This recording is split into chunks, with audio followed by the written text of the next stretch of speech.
Thank you for joining. The webinar will begin in a few minutes.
Welcome, everyone.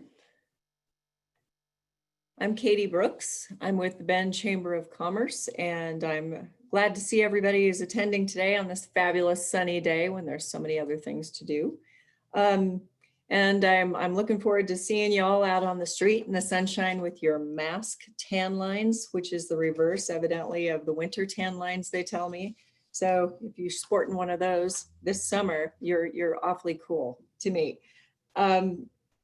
Today we have a presentation by the City of Bend. Although the COVID impact series, by the way, this is the 14th we've done since the March close down, the governor's order. The City of Bend has been carrying on, and there are lots of things that they've been doing. I've been on a bazillion Zoom calls with various members of their staff trying to figure out how to help folks.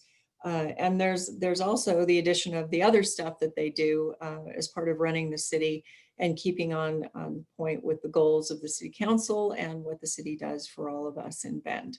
So we have a panel today, and before we get there, I want to do a couple of thank yous and shout outs for sponsoring these webinar series. Our Impact Series sponsor is Bend Broadband. They really help us put these things on and get them out to you for free, and we're so grateful for their support. And in addition to that, be sure to check the follow-up email that you'll get later today. There's a $100 gift certificate in there for the Newport Market Avenue. And boy, that'd be awfully handy. That'll buy you a few watermelons and maybe some gin for your party this weekend. Also, we also have another partner with us, and I want to show you this. I hope you guys can see it. It's called a disaster deck. And I'm looking at winter storms, landslides, volcanoes, heat waves, earthquakes, et cetera, et cetera. It all folds up into your wallet. They are a new member of the Bend Chamber of Commerce, and they're called Terra Firma. And I have one of these in my purse now. Highly recommend them. You can find them at Terra Firma, that's TERRAFRMA.com. And they're kind of cool. Let's see, before we get started, a few things that are housekeeping items, and those of you who have been doing these webinars with us know it. We'll try and get to your questions. Please use the Q&A box rather than the chat box. That helps me identify the questions, and I'll help field those to our guests today. So our guests today are the terrific Ben Hemsen, who is the business advocate for the City of Bend. He's doing a great job getting out there and advocating on behalf of businesses in our area to the city council and the city in general. He's going to head up a panel today that will include Ryan Oster. He's the Director of Engineering and Infrastructure Planning. He's going to talk about transportation and some of the other projects that are carrying on, COVID or not. And also Lynn McConnell. She heads up the housing, the affordable housing program for the city of Bend. And she's going to give us an update on how that's going as well. And with that, I'm going to turn the keys over now to Ben to take it away with your panel discussion. Thanks again for being here, Ben. Perfect. Thanks, Katie. And I'm going to hit share. And if you can let me know before you mute yourself that it's showing. Yeah, you got it. Great. Perfect. All right. Well, thanks again, Katie. And as mentioned, our focus today is really going to be not on coronavirus, which of course we've all been talking about and paying attention to for the last 4 months, but really on what's been going on, I want to say behind the scenes, but typically these would be front and center type of issues at the city of Bend that you as community members, I'm sure, and business owners would be engaging in and paying attention to. But a lot's happened since March 16th, so we'd like to get you caught up pretty quickly. I'm going to give a high-level overview of some key things and then hand it over to Ryan to talk about infrastructure development that's gone on during this time, and then Lynn to talk about housing, because those are really two of the things when you talk to community members in Bend that they're most focused on. So I think this will be a great update on what's going on. One thing I do want to note before I get started, well, two things, but the first one, you'll note that I'm working from home. When you see Lynn and Ryan later, they are as well. We've all been working from home since March 16th or thereabouts. This makes this the largest presentation or group I presented to while wearing flip-flops for a start, but also I think is a testament to the IT team at Bend. We were able to transition so seamlessly over. The other thing I'll note too, the Chamber has just been a fantastic partner, and I think we're all well served as at the City of Bend, but also as community members to have them here. The Chamber has distributed grants via Boost Up Bend. They've given out free PPE and hand sanitizer, and they continue to weigh in at the state level. So thanks to Katie and her team for all of your work. So seems like it's working. So here's how we're gonna structure this today. I'm gonna touch on very briefly about 4 or 5 things for a minute or two each that could easily I could easily spend an hour or two each talking about. At the end of this, we won't have a slide covering it, but in the slides you get afterwards, there's a helpful links slide that you can click on and dive into some of these issues in more detail. And I'm of course happy to follow up with you, and hopefully we'll have plenty of time for Q&A to dive into some of those if you have questions as well. I'll hand it over to Ryan to talk about infrastructure, Lynn, and then we'll wrap up with hopefully a solid 15 minutes or more of questions from all of you, because that's the really interesting stuff. So I was asked to start off by talking about what exactly I do at the City of Bend. The business advocate title is really weird, and I often feel like the guy on the other side of the table in Office Space. When I'm out in the community, I get a lot of what exactly do you do? I think it's a fairly simple one to understand. I handle communications and outreach to the business community via the city. I bring business focused and economic development focused policy forward via the Bend Economic Development Advisory Board, which is a 9-member council appointed group of business leaders that represent different industries in the community and who are staffed by me, but also advised by 5 ex officio members from Visit Bend, the Bend Chamber, EDCO, and East Cascades Works and the Small Business Development Center. One thing I'd note here, and I always want to note it, my role is funded by business registration. So you're all paying for both myself and the Bend director at EDCO to work for you. I often say I'm the contract lobbyist for the 8,000 businesses in Bend at City Hall. So my contact info will be at the end of this. If you have any questions at all, whether it's where's my building permit or have an idea for a policy, or especially during this time, you're really running into a hurdle around a city code or requirement that is hurting your business at a time when we can't be having that, please let me know. So since we last talked, I have a number of slides here. I want to touch on one that I'm not super well equipped to talk about, and Lynn and Ryan as well, since we don't work in that field, but it's one that at least we have to mention. We're in this national discussion right now around the role of policing, race, and that's a conversation going on at the City of Bend and in our community as well. During that time, our chief of police, Jim Porter, retired, and we just announced last week the hiring of a new police chief, Mike Krantz, who is an assistant chief at the Portland Police Bureau. He starts in late August. I think Madeline is going to share a link to an overview of the hiring process. It was quite involved. And there's an interview with the 5 top candidates for that police chief, for the police chief during that hiring process that you can view as well. Like I said, Ryan, Lynn, and I interact with the police. There's some great staff over there, and they're very community focused. But I don't know if I can answer your questions when we get to the Q&A at the end, but if you submit them, I will make sure we get you answers afterwards. Certainly don't want to discount this sort of big development that's going on and a big change in our city leadership as well.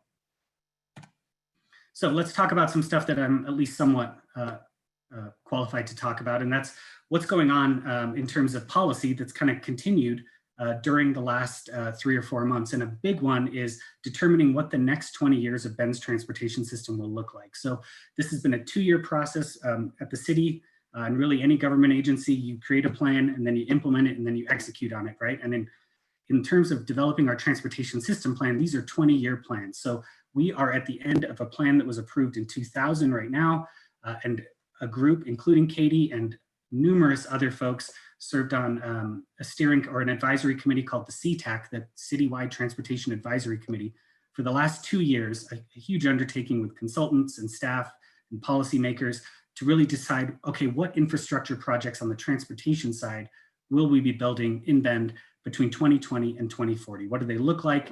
How do they accommodate accessibility and ADA?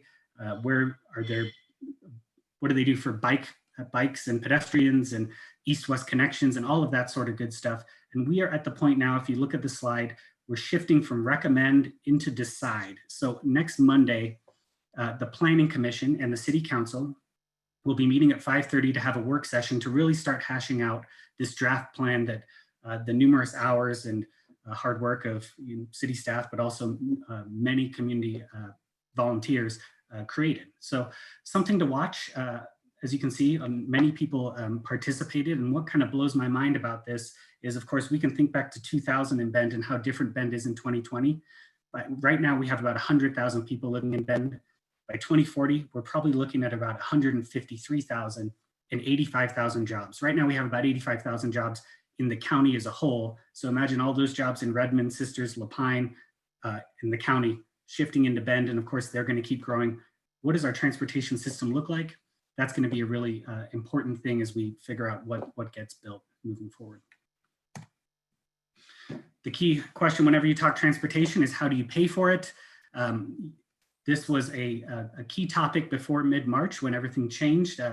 One of the proposals was a bond measure. So a bond measure places an additional fee on your property taxes on an annual basis, and that fee is then used for a specific use, right? So in this case, it's transportation. Earlier this year, the City Council approved a $190 million general obligation bond focused on transportation. You can see the projects over there on the map on the right, roundabouts all over town, better east-west connections, a Reed Market overcrossing, which generated a whole lot of excitement and interest, on-ramps at Murphy and 97, and plenty more projects. I mean, numerous projects all over town. Council really worked to come up with a compromise here. The potential charge or the average cost to the taxpayer for this, if approved, was going to be on average over the life of the bond about $170 a year. Of course, something happened in March that we're all very familiar with, and council was not comfortable with just the uncertainty and going to the voters with an ask like this at this time, so it was pulled. But on July 15th, council is going to hear from pollsters, a group of polling agencies again, on what's the community's appetite on this. Are they ready to move forward? How should we plan for this? Because Bend, of course, has a big transportation need. We're one of the fastest growing cities on the West Coast, and this is a key tool to at least move the needle on building out our transportation infrastructure. So that's something, it'll be streamed live. You can catch that on the Bend City Council webpage. I'm assuming it'll be somewhat early in the meeting. The meeting starts at 3 that day. I'd encourage you to check it out, and I have no doubt it will be well covered afterwards as well. This was a big topic before, it promises to be a big topic in the future. And why do we need transportation infrastructure? Because despite COVID, people keep building in Bend. This has been one area where I think we've been very pleasantly surprised. The construction and development sector has really stayed afloat, and there were some concerns early on that may not be the case. You can see, and this is year-end data for the last 3 fiscal years. Our last fiscal year ended on June 30th of this year, so that's the 2019 number. You can see planning and private development applications remained very stable during this time, and actually were up over previous years. Our building permits issued continue to dip, but that's been a trend that started a few years ago, and I think you can attribute it in part to the fact that we are seeing a shift in some areas away from building single-family homes to larger, more complicated multifamily or mixed-use developments. The Shevlin development on Simpson and 14th being a prime example at the old Ray's site. So despite these building permits dipping over time, and interestingly enough, last year, the dip here was offset by a similar increase in Redmond.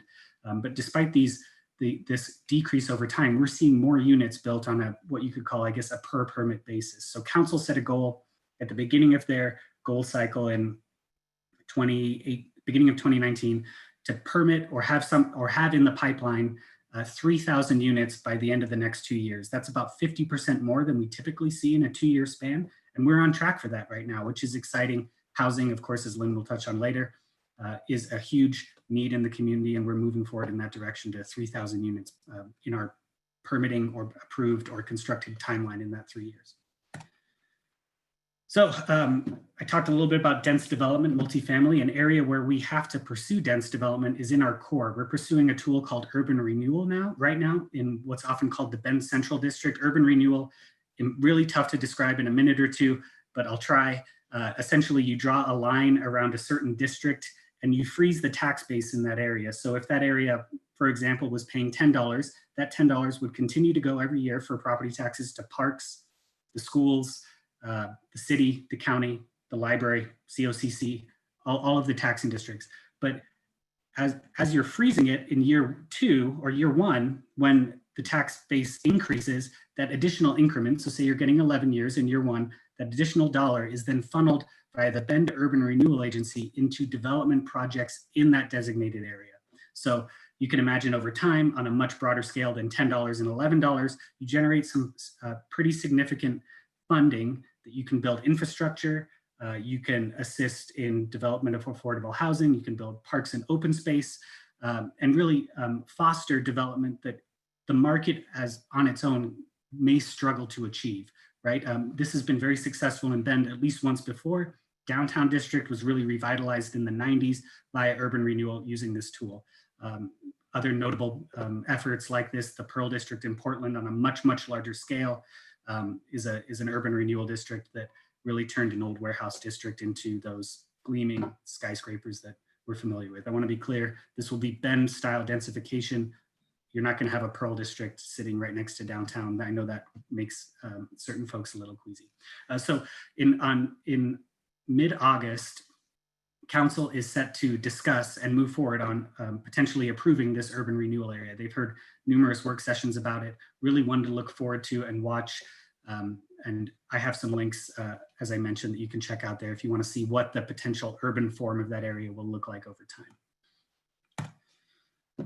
Finally, before I hand it off to Ryan, I mentioned the need for densification in the core as part of our urban growth boundary. We also, the way urban growth boundaries work in Oregon, and we're about the only state that has one just like this, is we send a plan to the state. They say, yeah, that looks great. If you want to go up, or if you want to expand out, you want to have larger city limits to accommodate growth, you got to go up in the middle. So that's where that urban renewal comes in.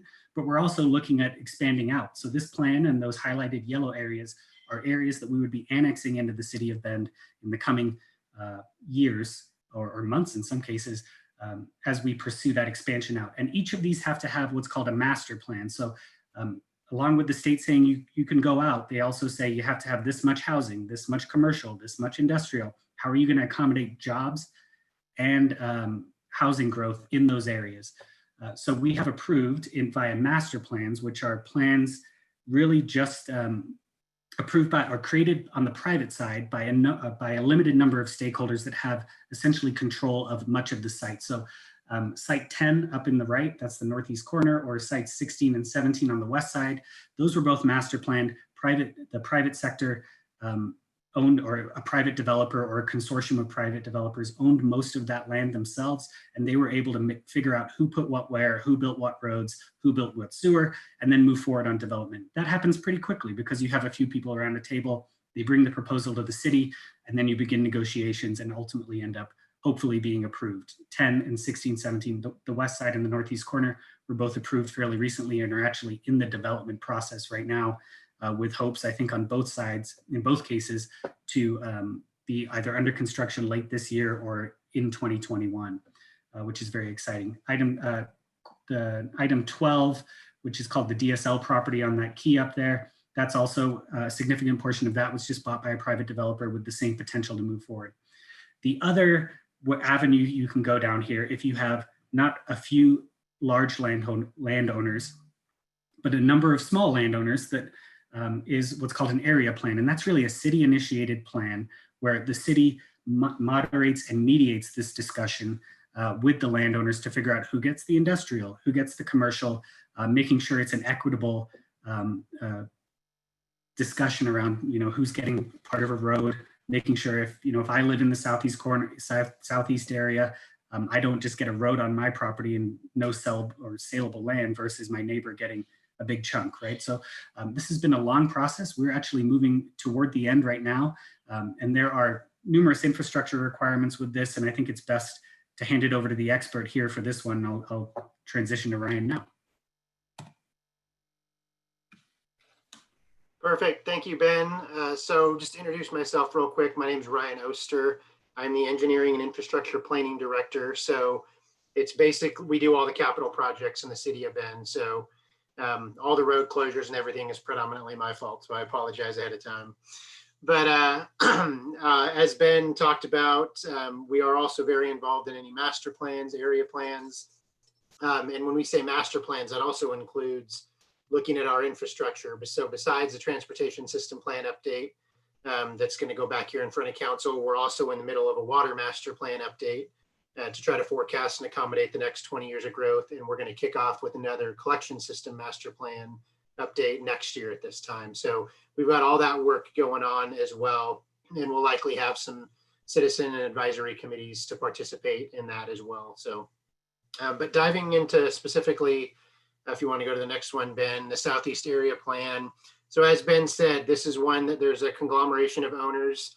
And this is an area that's just been sitting out there untapped. There's veterinarian services, there's an archery company, the school district owns land, the park district owns lands, and fruit and vegetable stands and a bunch of other things out here. And so council looked at this area and said, it's probably not going to be very easy for these owners to all get together on their own like you would with a single owner. So these folks are actually getting a hand from the city to try to help figure out what this path forward might look like for the Southeast area. So from an infrastructure standpoint, it's a really fascinating discussion. So we have the three main components are the transportation, water, and sewer. So the Murphy Road project, which I'll talk about more in a little bit, is going to really connect over to 15th Street. But now we need this east-west connection to go from 15th to 27th. So we're going to have to plan for a collector road that's going to weave its way through this area, try to avoid the contours and the large rock outcroppings. And like Ben said, how do we align this road so that we're not, in essence, taking away one property owner's ability to develop and not burdening them with all the 100-foot of roadway width and right of way that we're going to need. So we'll try to split it along property lines, follow contours, and see what the best match is to get accessibility into this area. All while considering, there's a new high school going in. There's a future middle school as shown on the slide here. There's the High Desert Middle School is out there. The green is Parks property. So we really want to make this connection a safe connection for bikes and peds so that they can get across this area and not be stuck in a traditional bike lane along a 40 to 45 mile an hour road. So we're factoring in where the road network's going to go. Typically pipelines follow road networks. So at the same time, we're trying to figure out how we're going to get water. Avion actually services this area, so we're working closely with them. And then the big one for us on this area is actually the sewer system. And so, well, as a city, we're trying to get away from past practices of relying on pressure sewer systems because they're very costly to maintain. And we're trying to make some good investments in what our gravity sewer systems because it doesn't require nearly as much maintenance. So we're trying to site in a gravity sewer system into this area. And of course, that means you're following the natural flow of gravity. So in Bend, generally everything flows from the southwest to the northeast. But as you get into specific areas like this, you have to factor in, specific contours. So in this area, it generally flows down towards the Parks District area, toward the county landfill. So we're likely going to have to site in a regional pump station. So everything will flow by gravity to here, and then we'll push it up north towards our new Southeast Interceptor. But as you can imagine, we're talking some pretty decent price tags. On the sewer side alone, probably in the $12 to $15 million range. Water, we're finalizing that with Avion. But then on the road side, by the time you build in all these collectors and the local roads, you're easily in the $20 to $30 million range. So that's a hefty price tag for all these owners to try to take on their own. So we're working through some different funding options and seeing what we can do to help kind of set a good plan in place. And we're going to be presenting that to council here, hopefully in the next couple months, of how we believe this could be a path forward, because we don't want this area just to sit for the next 5 to 10 years and nothing occur on it. So the next big one I'll jump on to is Murphy. If you've been down in the south end of town at all, you're probably familiar with this. It's been ongoing for a while.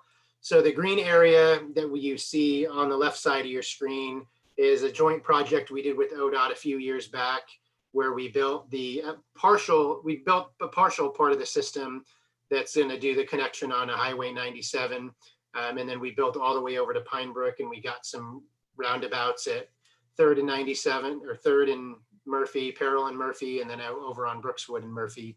And right now the city's working on everything to the east out to 15th. So we've completed the roundabout over on 15th. And right now we're working kind of in front of the country club, in front of the elementary school there. So we're working on this stretch where it says spring of 20 to fall of 20. And then we're going to soon transition over doing the roundabout at Country Club. And as that's wrapping up, you're going to start to see work happening in two sides at once. In the fall of 2020 and in the next summer, we're going to do the connection and modernize everything from Country Club all the way over to Peril, where we left off before, as well as shaping and starting to build the bridge structure itself over the BNSF railroad. So this is one thing, it was mentioned in the bond that council is going to listen to again, is a connection over Reed Market. That's a great separated connection, so we don't have to get caught behind trains. That was something we knew we wanted to prioritize here. So we're going to get this bridge built over BNSF, and we're going to have a nice solid connection from Brookswood all the way to 15th. And then as the Southeast area plan develops, you'll actually be able to cut south a little bit and go all the way out to 27th. So that's moving along nice and smooth right now. I know it's causing a lot of traffic issues, and we're doing our best to adjust to those. So thank you everybody for your patience if you live like me in the south end of town. Next big one we're doing is the Empire Corridor project. So for those who participate and travel on the north end of town, this is another big one. As I'm sure you're tracking, the roundabout at Purcell and Empire opened not long ago. And right now we're working on the extension to go over the Canal District. And of course, we're building the big double lane roundabout at Butler and Empire. And so that's under construction now. Looking to have that partially reopened in August, not a full reopening, but at least allowing some lanes back open to help get those businesses moving again. And then in concurrence with that the city's doing, we actually have on the private side 2 additional roundabouts getting built. This is that other area, the master plan that Ben had mentioned of the Petrosa development. So this is a polished development that controls all that acreage out there. And they're currently building a roundabout at Deschutes and Butler, and they have another one under constructions at Eagle and Butler. And so both of those will be the front door entrances to the Petrosa development, which is going to open up to a lot more housing. And then right at the intersection there of Deschutes and Butler, there's some commercial area in there. So they're looking to site in a grocery store and some other amenities as well. So you can see all these are trying to get timed appropriately so that we can open this up and allow future growth and business development in that area. And then the last one I'll mention is the North Interceptor. So this one's probably happening a little bit more separated from what most people realize, but we've been doing a lot of work up at our water reclamation facility or our sewer plant to make sure that it has capacity to accommodate the growth that Ben mentioned. We've got the green portion done. That's phase 1. We're just now starting on phase 2, which is the red portion. So that's going to go across the Chutes Market. It's going to go all the way up through Juniper Ridge. So where it says spring of 2020 to spring of 2022, that's under construction now. And so we're working to get that backbone sewer line in the ground so that when other property owners and developers want to come in, they already have that backbone in place and they just got to connect to it. And we have the capacity to accommodate. And so that's going to open up a lot of room in Juniper Ridge, as well as it's going to go underneath Highway 97 to kind of that Golden Triangle area there just north of Cascade Village. And that's another one of the master plan areas that we're going to get to. And then ultimately we have a third phase of this North Interceptor that's going to go all the way across Highway 20 and down O.B. Riley Road, not far from where the new elementary school just got built. So this is a really deep gravity line. This is what I mentioned earlier. We really have been appreciative of the public being able to take on the burden of funding these deep gravity sewer lines, because it, in the long term, it alleviates a lot of O&M costs and it really allows for more development. And so we just wanted to share this one photo. It's a great example of how deep these lines are. They're 25 to 30 feet deep in places. And as anybody knows, if you've tried to put a shovel in your backyard, you go 6 inches down and you're in solid rock. So it's been a heavy project and a heavy push, but it's been going really well. Had some solid contractors and consultants on board. So that's progressing fairly nicely as well. So those are the big ones that I wanted to highlight today. Like Ben said, I could talk for an hour on each of these if we had the time, but happy to answer any questions when we get to the Q&A portion. Thanks, Ryan. Well, now I'm going to turn it over to Lynn McConnell, our Affordable Housing Manager, to cover what's going on in her world. Hi, everyone. I'm Lynn McConnell, and Ben, you can just head to the first slide if that's okay. So this slide I actually prepared several years ago, really talking about the resilience of folks with lower incomes to natural disasters. I decided not to update it in part because it's still true, frankly. So the pandemic is the first type of this disaster that most of us have experienced. Previously, natural disasters typically were things like floods, winter storms, fires, etc.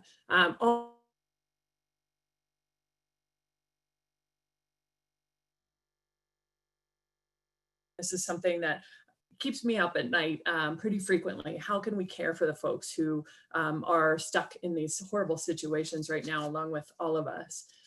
So Ben's ongoing work, many of you are familiar with diversifying housing types, allowing for different things like cottage clusters or different types of duplexes and triplexes. All of that work really contributes to our overall resiliency. And that's really the point that I wanted folks to take from this. All the work that we're doing to bring on different housing at different price levels will help us recover more quickly than we would otherwise. So next slide, please, Ben. So one of the first questions I get whenever I start talking is, what the heck is affordable housing? And at the city, we define it in a couple ways. I often refer to uppercase affordable housing, and that's what this slide really shows. So every year, HUD, the Federal Department of Housing and Urban Development, puts out what's called the area median income. And that just tells us sort of where everybody lines up on the income range here in Bend. 100% AMI is short for our actual median income here in Bend. This slide's a teeny bit out of date. It has changed just a couple $1,000s in the last few weeks. But for purposes of example, this is 2019. AMI over there on the left is 78,600. That's for a family of 4. Affordable for sale homes have to be affordable in order to get that designation to somebody who makes no more than 80% of area median income. So last year that was 61,200 for a family of 4. In theory, HUD tells us that nobody should be spending more than 30% of their gross income each month on housing costs. And so that's translated over on the right side of this chart into rent or home price. Those of you who probably have your mortgage calculators out there already, I know there's some of you on this call, can take a look at the assumptions that I put down in the lower right-hand section of this slide. Obviously, interest rates are a bit different than when this slide was originally created, but this gives you kind of a starting place. And just to finish that off, a rental housing product in Bend, in order to get the affordable designation, has to be affordable to somebody making 60% of area median income, or 47,640.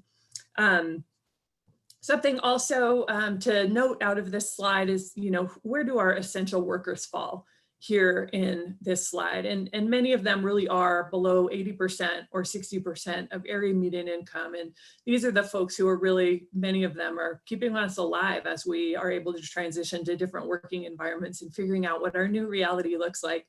So we're talking about those essential workers, largely teachers, starting firefighters, things like that, that fall kind of in these lower areas of income in Bend and are vital to our economy generally.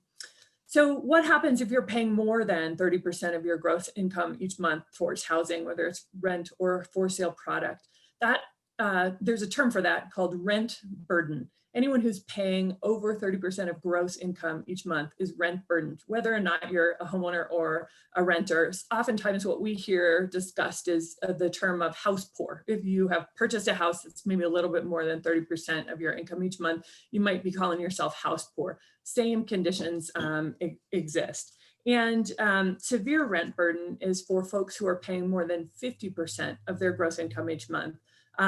This chart shows, Bend, sorry, if this was on here, would show between 30 and 40% of residents had rent burden in 2016, which is the most recent data we have. However, state just released numbers showing that over 26% of Bend's residents are paying more than 50% of their income each month towards housing. So 26% of our renters are severely cost burdened right now. This means that they're making choices about whether they are going to pursue their medical needs or purchase enough food each week, or whether they're going to pay their rent. So it's a really big deal and absolutely affects our ability to recover during this craziness. Okay, Ben, go ahead.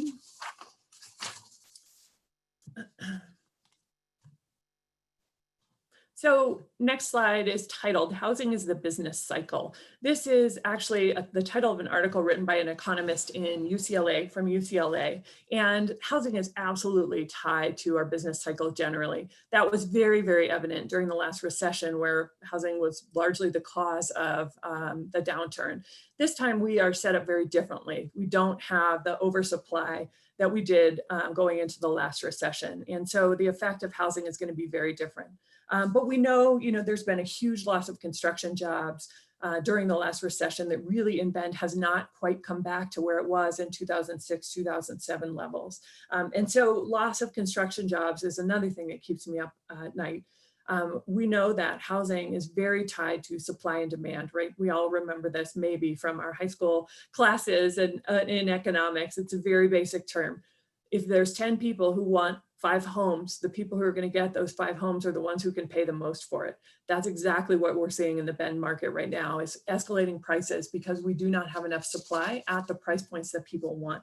And, in relation to the last slide, you may have noticed that the affordable home price for somebody at 80% area median income was right around $250,000. And those of you who have been out house shopping recently probably know there's not that many in that range anywhere in Bend these days. So that's what my job does, is really try to create the supply and the policies that will increase the supply of the housing price that we need to see out in the community to cover the folks who need our assistance. So all of the factors on this slide are really lead into why Bend acted as quickly as possible to get some of our funding out the door to keep the construction pipeline open and to stabilize our community. So in the last couple of months, these are some of the awards that we made, and I'm going to go through this. I apologize for the busyness of this slide, but it is what it is. So the Affordable Housing Fund, those are the two developments listed up top. That is Bend's own money that's paid by developers, a portion of the permit valuation on each permit that they go and get from City Hall. Each year that leads to roughly $1 million, most recently, that we have been able to put back out into the community for the purpose of developing affordable housing. This year, perhaps the first time in history, we actually had fewer applications or application value than we had dollars. And so we were able to hold on to some of that money in the fall when we typically make allocations fall and winter, and put it back out as soon as COVID hit. Our goal here was stabilizing, like I said, the pipeline, keeping the products moving forward, making sure that, with the knowledge that our lower income workers are potentially going to recover slower, the need for them to have stable housing that they can continue to work in their jobs, they don't have to relocate, their children could stay in the same schools, et cetera, was even more vital. So that's really what those two projects represent. CDBG, the second category, is Federal Community Development Block Grants, CDBG. Everybody has trouble with that acronym, so if you don't get it, don't worry. These funds are federal, and we had about $298,000 in addition that came out through the Federal CARES Act that was passed. And so for the first time maybe ever, HUD said, trust us, folks, partners, get the money out the door. You don't need to have all the rules up front. Just, we know how quick you need to get this out and get our community stabilized. Go ahead and do it, and we've got your backs. That's completely new language from HUD. I will tell you, I've never heard that before, but it was kind of fun.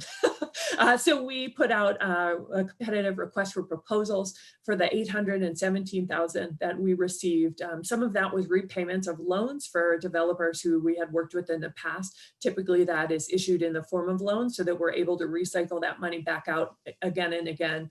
Some of it was money that our Affordable Housing Advisory Committee held back. They didn't really like the caliber of applications that came in our traditional funding cycle. So they chose, we knew we were going to do another RFP at some point through the year anyway, and the timing was just perfect for that sort of decision to be made. Top goal is creating more units at the affordable prices that we need. And then there's also a significant public services category in this funding. So those are all of the social services that you see listed here. Again, all of this funding is in addition to our typical allocation cycle, partly federal money, partly just repaid loans. And with this money, we will serve nearly 300 individuals or households with new homes and over 4,200 community members with various services provided by the nonprofits listed here. So very, very big reach. Something else I really enjoy talking about with these funds is the leverage. What leverage means is how much money can we get from other sources to match the little bit that the city of Bend puts in. So we do not have a ton of money. I know it sounds like a lot right now, and this was a pretty big year for us, but we are typically one of the last money into a project. There's anywhere from 8 to 12 different funding sources for each of our development projects. Unlike when you go and purchase a home, you have your down payment, you have your loan, maybe you're lucky enough to get some down payment assistance. We have 8 to 12 funding sources in each of these, each with different rules and restrictions and different sets of attorneys that need to review every single document. They are very, very complex transactions. And so even that 100,000 or that 400,000 that's listed up top has a significant impact to the project's ability to move forward. We're typically the tipping point.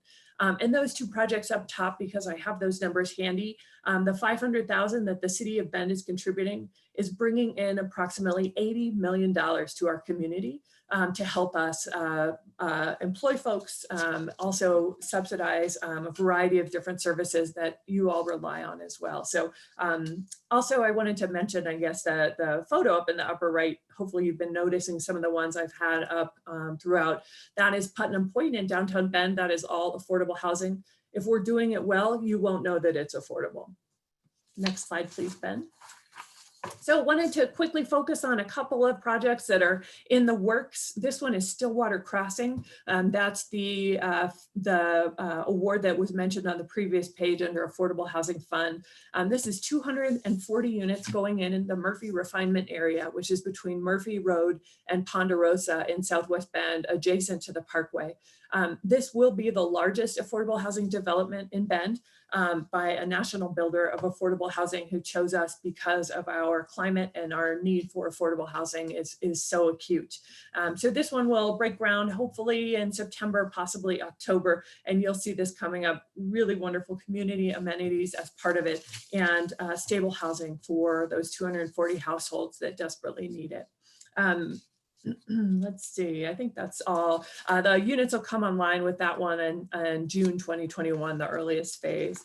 So these next two diagrams, you will notice these potentially as you drive around town.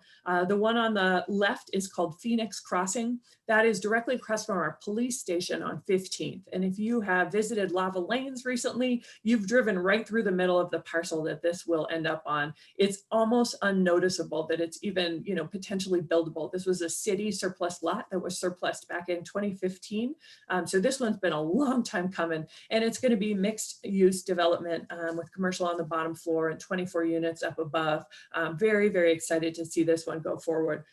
Carnelian Place is the one on the right. That is on Connors Avenue at Tucson. Again, very exciting development built by our Regional Housing Authority, Housing Works.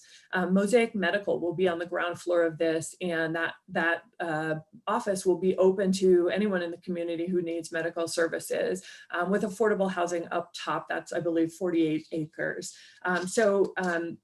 Really long time coming, very exciting projects. With all of these, we very much hope to benefit the community at large, in addition to the residents. Next one, Ben. This is called Corazon. If you are driving on 27th, if you're heading north, you pass Reed Market, and this will be kind of right there on the right. You'll be able to see it even though it doesn't have a 27th Street address. This is called a cottage community. It's also the first project being developed by our brand new Core Community Land Trust. They are our first new homegrown affordable housing developer in Bend for quite a while. So this project also has been a while in the works, and it will have 4 homes that are affordable, and as well as one that's available to middle income residents. Super exciting, very nice looking community. I hope that you're able to check it out and monitor its progress as you drive up and down 27th. It'll be worth the detour once it starts taking shape a little bit more. And then the final slide is what our finished product looks like. This is Discovery Park Lodge. It's located in Northwest Crossing. It provides 50 units for seniors. And again, if we're doing it right, you're not going to know it's affordable. There's quite a few stories from this particular development of tourists coming and knocking on the door and asking if there might be a room open tonight. It's just a well-done building and beautiful. If you ever get the chance to tour it, I would strongly suggest you do. The interior is as nice as the exterior, and those units are quite a bit more affordable than anything else you'd find on the market. So I'm going to hand it back to Ben with this, and I'm happy to take questions when it's that time. Great, thanks, Lynn. So I am going to try to get us to the questions very quickly here, but of course we can't avoid at least touching on what we're doing about COVID during this time. So I do have a couple of highlights up here. We are, and I was talking to Katie about this yesterday, I think shifting from a time where we were just directing businesses to state and federal resources around responding to COVID to a time where hopefully we're going to have some funds to give out. So I'll touch on that in a second, but first, of course, if you've been driving downtown, you've seen us working to relax certain codes temporarily to allow businesses to extend out into the street or parking lots. If you're interested in that, I'd encourage you to go to bendoregon.gov/reopening. If you have ideas for other codes, as I mentioned earlier, that are real hurdles for you right now, I think we have a broad interest from council and city leadership to at least look into any sort of challenges a business may be facing and seeing what we can do to address them in the short term until we get to phase 3. I mentioned the funding. So CARES Act funds were distributed to states back when the CARES Act was passed, I think in April. The state of Oregon got $1.6 billion. Up to $600 million of that can be allocated by the state to cities and counties for assistance during this time. So we haven't received much of that funding yet, if any, but hopefully some of it's coming soon. And we are bringing some council goals to council next week on July 15th, really around direct business assistance. So how can we funnel money to businesses that are struggling or have been impacted? What can we do about childcare? What can we do about housing? And then also new industry recruitment. So I'd encourage you to check out those goals if you're interested. It's going to be a bigger conversation. If you get my newsletter, of course, we'll be talking about it. But happy to chat more or answer questions if that comes up. But I want to make sure we leave plenty of time for Lynn and Ryan to answer questions as well. So that's it. And there's our contact info. I'd encourage you to reach out if you have feedback, ideas, one event, always welcome. So. Thanks to all of you. That was a fabulous presentation. A lot of great information. In fact, we even had a comment instead of a question. That was a really good presentation. Thank you. I want to touch on a couple of questions here in the Q&A box.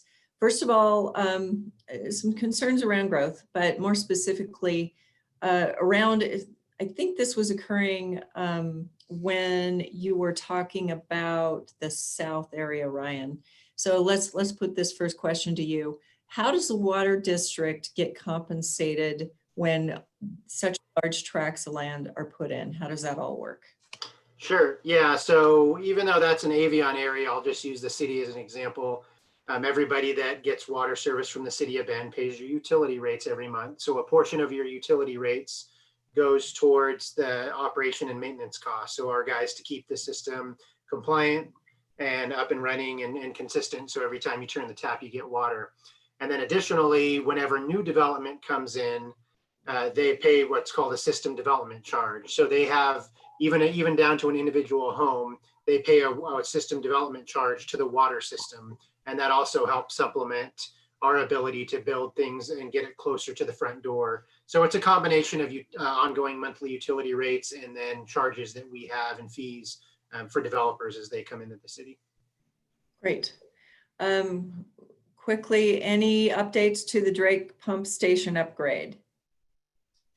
Yeah, that got through council just last month, I believe. So we should be starting construction on that pretty soon. Great. Okay. I'm going to flip back over, Lynn, to you. There's quite a few questions in the queue about affordability of homes.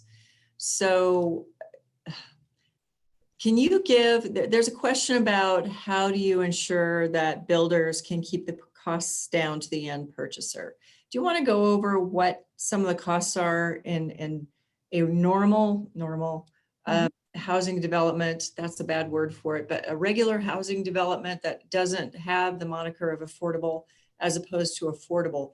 I think it would be best served if we could explain the differences in costs and how builders offset to make something more affordable rather than to the other markets. Sure. So I think, in principle, affordability is about the cost at which any developer can build a unit. Right now in Bend, with land costs, permitting fees, all of the pre-development work such as engineering, the actual construction materials and everything else, you cannot build a home and have it be affordable without subsidy. It's nearly impossible. And let me tell you, Bend is leading the charge in the state of Oregon. I'm not happy about this necessarily. I am on some level, but not on the other. And I'll get back to that in a sec. That we are leading the charge at finding ways to incentivize affordable construction. The reason I'm not happy about that is because all those other cities out there need to get to work. We are not doing everything we can as a state to continue to incentivize affordability generally. And I mean that the lowercase version of affordable. So what we do at the City of Bend and our Affordable Housing Advisory Committee, as well as BDAB, the committee that Bend staffs, and others, look very closely at all of those costs that the city has control over and how we might be able to, without sacrificing public safety, reduce some of those costs to the best of our abilities. So we're constantly doing that, reviewing codes, ensuring that we are not the reason that there are barriers in place, that the fees that we're charging are reasonable, et cetera. So that's kind of the very broad overview. Within that, I think a significant challenge is our land cost, right? A lot of people want to move to Bend, and the city as a whole does not have the ability to say no. That's true in some other places, especially I think California. There's a lot of folks who are more familiar with land use down there. California, it's easier for the neighborhood to say, we don't want you. Oregon's not set up that way. The state tells us you must project what you will need for housing and commercial and industrial development for the next 20 years. And then you must allow for the space for that to happen. Ben talked a little bit about our central area, looking at densifying internally, internally of our current UGB, urban growth boundary, is super important. And the state will not say, yes, you can just go ahead and expand until we've done some of that internal densification work. So that's a big part of what we're looking at in increasing the types of housing that can be built here, et cetera. And also in very select areas, really encouraging that density where it's appropriate, like that central area that has the ability to someday be a walkable community where hopefully we won't need as many cars. So that's kind of a brief overview. But once somebody comes in and wants to move here, we can't close the doors. And so we must plan for that growth. That's part of the challenge is in a city growing as quickly, we cannot keep up, frankly, with building as quickly as our residents and incoming residents demand. So that's another thing that all of us at the city and City Hall are looking at and trying to determine to the best of our ability. And Katie, I'm sure I've forgotten one of the things that you were asking as part of that. So please remind me. I think that was it. I think you covered most of the general background of why things cost so much here, and a combination of just sheer cost of building and really high property prices in Bend, Yeah. and not enough inventory in Bend, which drives prices up further. That was a good overview. I have a follow-up question. It's one of my own. So I think it was called Carleon. Yeah. Sorry, I couldn't read my own. Yeah. And Carleon would be bad. Yeah. So for that example, you were saying that Mosaic Medical was going to be on the bottom floor. Mm-hmm. So you folks know that the Bend Chamber and I in particular have been working really hard on childcare. Mm-hmm. It's getting so much worse. And the city has really stepped up and trying to brainstorm some ways to fix it, including giving $50,000 to be given away to providers who are in need right now. But is there more room? Every time I see a new housing development, even the big new one in the south area of town, can we site housing and childcare on the same piece of property? It just makes so much sense to me. What is the city doing about that? Yeah, great. Thank you. We absolutely commend the Chamber's response to the childcare crisis. I am a mom, and let me tell you, the last few months until summer camp opened back up were an extraordinary challenge. I am so thankful for all of our childcare providers and teachers out there, and even more so in the last bit of time than I was before.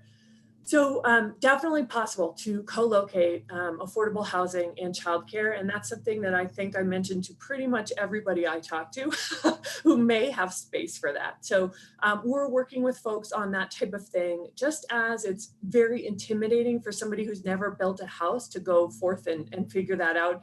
The same thing is true for developers of affordable housing thinking about childcare. It's sometimes a scary concept. So really what we've been talking about is, can we in some way incentivize you? And if so, what would it take to create the space that would allow for a childcare facility to be operated by somebody else in your building or near your building? And that's a discussion that we'll continue with. In the case of Carnelian Place specifically, that building is in the medical overlay zone, which means that it can't have sort of general commercial services. It can have general commercial services that benefit the residents only, or it can have a medical provider. And so in that case, that was sort of, it's a model that they use in Redmond with Cook Crossing, very comparable building. In that particular one, it was gonna be tough to put childcare in just because of the zoning, but it's something that we absolutely are looking at. We've been talking to the Stillwater Crossing folks about that, and we'll see if we can get there. I think COVID did kind of throw a wrench in and sort of made everybody tuck in and start moving forward to what the initial purpose was, but it's a discussion I have, and it's absolutely essential, again, not only to stabilize the folks who are residing in those buildings, but our larger community as a whole, and allow everybody to have a better shot at gainful employment. Thank you. Yeah.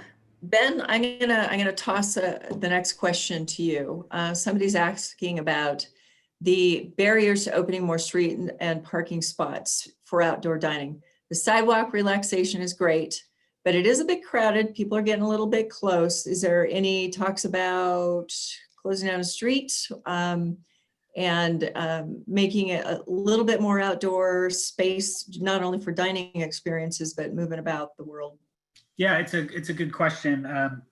Really, when we brought this to council and in the council discussions, the key concern, I would say, I think there was broad support, was could a business sort of Bigfoot another one down the street that needed some sort of access by closing a street, right? So we wanted to get to a process where it wouldn't be, a street wouldn't be closed unless there was at least some level of broad support or accommodation from other businesses before closing it. So you wouldn't have a salon sort of tucked between two restaurants who's now stranded if they're relying on deliveries or something like that. So there are businesses right now that are working toward proposals to close streets or have temporary closures. I'll say, if you've been downtown, it's a lot easier to close a street and safer than doing these things we're doing now with 900 wall in the parking. I will say that's safe, but it requires more equipment to do that. So rather than just putting a barrier up.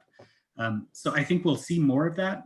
I know there are proposals in or coming in that are more focused on street closure, but again, we don't want it to be a situation where we're hurting one business to help a business that has been struggling for the last few months. That's a tough balancing act to strike. I realize that, and my hope is we'll start getting there and mediating towards some of those better solutions. How's the mask wearing going in Bend, do you think, inside businesses? Any word back? Well, so I talk with the enforcement agencies every Thursday, and there were some, so talked to them this morning. There were some, I would say, broad support and broad following of the rules, but there were some notable businesses that kind of ignored them and said, we don't want to be the fun police. My message to folks would be, we look at these phase guidelines. This is not a one-way street. We can go back to phase 1 or phase 0. And I think in certain cases around restaurants and bars and some of the data coming out from other states, if we don't really abide by these rules and enforce them and encourage business owners or encourage customers, to pursue them, we are in danger of really pushing us backwards to a place we can't go, and our restaurant and entertainment and retail industries can't go. But it seems like it's moving in the right direction by and large. And as we talked about yesterday, Katie, really sympathetic to the barista or the customer service rep that is on the front lines asking people to do this when they didn't create the rules. In that case, if someone feels threatened, our police department is more than willing to step in. If someone won't leave for not wearing a mask, they can receive a trespass citation, which is a pretty serious thing to get. So thanks for that. Ryan, this might be one last very quick question because we're up on our hour. Any words of advice on water, the water shortage and just curtailment for the summer? Yeah, so the curtailment that the city manager issued, it's not, we do that actually pretty often. We do that almost every year, and it really is kind of an awareness outreach, just to say when we reach a certain point, it's to raise awareness to say, hey, everybody, be aware, go check your sprinklers, make sure you're not watering the asphalt. City needs to do that internally as well, obviously, because we're a big component of that. But it's really just step one in this longer process. So there's no issues with our water quality or anything like that. We still have a solid water source. This is just step one to make people more aware about. Now we're in the busy summer months, and so it's time to be thinking about that resource. And it's good to form good habits for a lot of reasons, and not at the very least that there'll be more of us here shortly in the backyard using it, the more there'll be for others. So I have to close us out now. Ryan and Ben, you guys were really terrific. This was a great update. Thank you so much for doing this. To the rest of you, remember to look for the Bend Broadband, follow up and get yourself signed up for that $100 at the Newport Market. And let's see, what else am I missing? Remember that we still have up and running the CentralOregonSOS.com website with the latest information on mandates and other funding streams that are still in play, including the PPP. And in addition to that, if you are interested in learning more about what it's like to be more involved in the chamber, really hope you reach out to our folks here at the chamber. Shelley is great. She can talk to you, and it's Shelley@bendchamber.org. Shelley is her name, if you're interested in getting more involved. I think that's about it for today. watch for this replay in your inbox, and everybody be out there and enjoy the sun and be safe. Thanks again for joining us.